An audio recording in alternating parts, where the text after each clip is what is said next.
బాబాయ్ నమస్తేనే. నమస్తే. ఏం పేరు? ఓం ప్రకాష్. ఓం ప్రకాష్ గారు. ఏం చేస్తుంటారు మీరు? మేము బిజినెస్ చేస్తున్నాం. బిజినెస్ చేస్తుంటారా? ఎక్కడ ఉంటారు మీరు?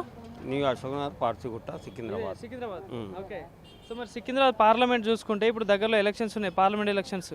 సో మరి సికింద్రాబాద్ పార్లమెంట్ నుండి ఎవరు గెలిచేటట్టు ఉంది ఇక్కడ? ఇక్కడ Kishan Reddy gun shot. Gun shot ఏం లేదు. ఎందుకట్లా? మోడీని చూస్తుర్రు అందరు. మోడీని చూసుకొని వేస్తారు ఓటు. పక్క. మరి కిషన్ రెడ్డి గారు చేసింది ఏమైనా ఉందా ఇక్కడ? ఇక్కడ చేసిందంటే ఆయన మట్టుకు ఆయన చేసిండు. Centre minister. అవును. ఎన్ని చూడాలి ఆయన? ఆ. ఈడ డిజైన్లు చూడాలంటే కష్టం కదా. అంటే మరి ఇక్కడ ఎంపీగా గెలిపించుకున్నారు కదా, ఏంటంటే పని చేస్తాడేమో అని చెప్పేసి గెలిపించుకున్నారు కదా, మరి వస్తున్నాడు ఎప్పుడైనా? మాకు వస్తాడులే, ఆ. ఆయన వస్తాడు, పని చేస్తాడు, అన్ని చేస్తాడు. ఓకే. ఇక ఒక్క మనిషి ఎన్ని చేస్తాడు?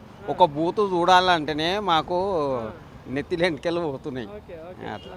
కానీ అంటే ఇప్పుడు ఎంపీ నిధులు వస్తుంటాయి కదా, ఎంపీ నిధులతో కొన్ని అభివృద్ధి పనులు కూడా చేయొచ్చు, మరి అట్లాంటిది ఏమైనా అవుతున్నాయి? బోర్ వేయించాడు. మన నా అశోక్నగర్లో బస్సు నేను వైస్ ప్రెసిడెంట్, ఓకే. గుడికి చైర్మన్, అలా బోర్ వేయించాడు ఆయన. అంటే అభివృద్ధి కార్యక్రమాలు అయితే అవుతున్నాయి. అవుతున్నాయి.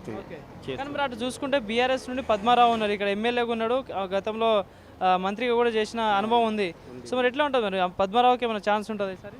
ఇది చెప్పలేము. అది ఏంటంటే తప్పు ఉంటుంది ఉంటుంది. ఏది బోధన డిజైన్ ఈయన అంత దూరం పోవాలంటే కష్టంగా సికింద్రాబాద్ మొత్తం. దానా నాగేందర్ కూడా ఉన్నాడు కాంగ్రెస్ నుండి. అలాది ఏం లేదు, అంతా ఈ రెండిటికే ఈడ సికింద్రాబాద్లో ఈ రెండిటికే ఉన్నది. తిరుగుతున్నారా మరి ముగ్గురు? లేదు తిరుగుతుర్రు. ఆయన అయితే తిరుగుతలేడు పద్మారావు.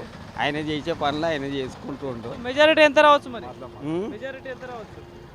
మెజార్టీ అయితే మేము అనుకుంటున్నాము 100కి 100% అనుకుంటున్నాం. ఇక మిస్ అయితే చెప్పలేము. తెలంగాణలో 17 స్థానాలు ఉన్నాయి మొత్తం. సో 17లో బీజేపీ ఎన్ని గెలవచ్చు మరి? 17 స్థానాలు అంటే 17 గెలవాలనుకుంటున్నాం మేము. అంతే. మోడీ ముఖం చూస్తుర్రు, ఇక్కడ కిషన్ రెడ్డి ముఖం చూస్తలేరు. మోడీ ముఖం చూసి వేస్తుర్రు. యూత్ మొత్తము మోడీ అంటారు. మనకు ఎలక్షన్ అయినాక అది తెలుస్తుంది. ఓకే బాబాయ్, థ్యాంక్ యూ. రైట్.